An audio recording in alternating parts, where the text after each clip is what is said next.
میری اور تین ریچھ نام ہے اس کہانی کا جو آج ہم آپ کو سنانے جا رہے ہیں۔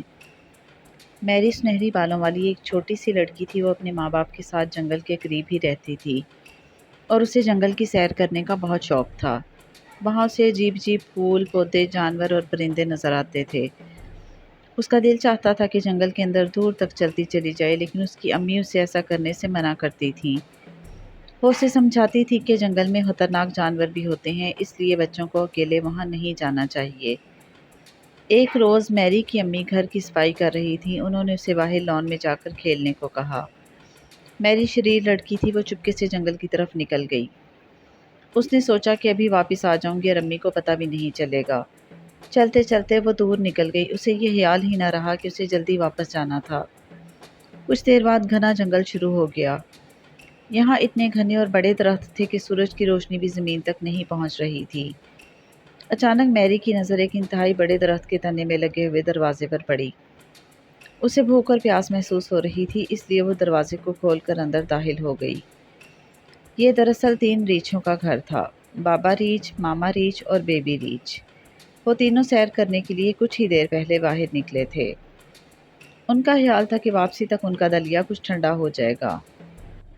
میری باورچی خانے میں گئی تو وہاں اسے میز پر گرم گرم دلیے کے 3 پیالے رکھے ہوئے دکھائی دیے۔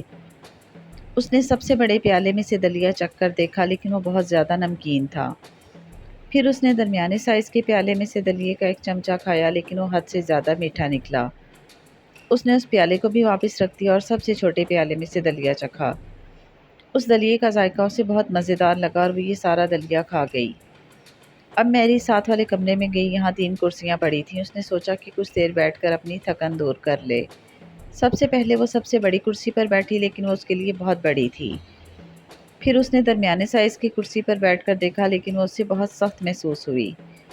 اب اس نے سب سے چھوٹی کرسی پر بیٹھنا چاہا، مگر وہ بہت نازک تھی۔ میری کے بیٹھتے ہی ٹوٹ گئی۔ کرسی کے ٹوٹنے سے میری گری، لیکن اسے چوٹ نہ آئی۔ اب اسے نیند آ رہی تھی۔ وہ اگلے کمرے میں پہنچی تو وہاں اسے 3 بستر دکھائی دیے۔ اس نے سب سے بڑے بستر پر لیٹ کر دیکھا تو اسے انتہائی سخت محسوس ہوا۔ پھر وہ درمیانے سائز کے بستر پر لیٹی تو اس میں دھنستی چلی گئی۔ یہ بستر بہت ہی زیادہ نرم تھا۔ وہ اس بستر سے بھی اٹھ گئی اور سب سے چھوٹے بستر پر لیٹ گئی۔ یہ بستر آرام دہ تھا۔ میری اس میں لیٹتے ہی گہری نیند سو گئی۔ ادھر بابا ریچھ، ماما ریچھ اور بیبی ریچھ سیر کر کے واپس آئے اور اپنا دلیا کھانے کے لیے میز پر بیٹھ گئے۔ بابا ریچھ نے پہلے اپنے پیالے کو دیکھا تو کہا کہ کسی نے میرے دلیے کو چھیڑا ہے۔ ماما ریچھ نے اپنے پیالے کو دیکھا اور کہا کہ کسی نے میرے دلیے کو بھی چکھا ہے۔ بیبی ریچھ نے چیخ کر کہا اور کسی نے میرا سارا دلیا کھا لیا ہے۔ تینوں ریچھ حیران ہوئے کہ آخر ان کے گھر میں کون آیا تھا۔ انہوں نے ادھر ادھر گھوم پھر کر دیکھا۔ بابا ریچھ نے سب سے بڑی کرسی کے پاس پہنچ کر کہا، کوئی میری کرسی پر بیٹھا تھا۔ ماما ریچھ نے اپنی کرسی کو دیکھا اور کہا، میری کرسی پر بھی کوئی بیٹھا تھا۔ بیبی ریچھ نے اپنی کرسی کو دیکھا تو چلا کر کہا کہ کسی نے میری کرسی پر بیٹھ کر اسے توڑ دیا ہے۔ ہمارے گھر میں کوئی موجود ہے، بابا ریچھ نے کہا۔ آؤ اسے ڈھونڈیں۔ اب تینوں ریچھ اپنے سونے کے کمرے میں پہنچے تو بابا ریچھ نے اپنے بستر کو دیکھا، کسی نے میرے بستر میں لیٹ کر اسے خراب کر دیا ہے۔ ماما ریچھ نے اپنے بستر کو دیکھا اور کہا، میرے بستر میں بھی کوئی لیٹا تھا۔ بیبی ریچھ نے اپنے بستر کے پاس پہنچ کر حیرت سے ایک چیخ ماری اور کہا کہ میرے بستر میں کوئی سو رہا ہے۔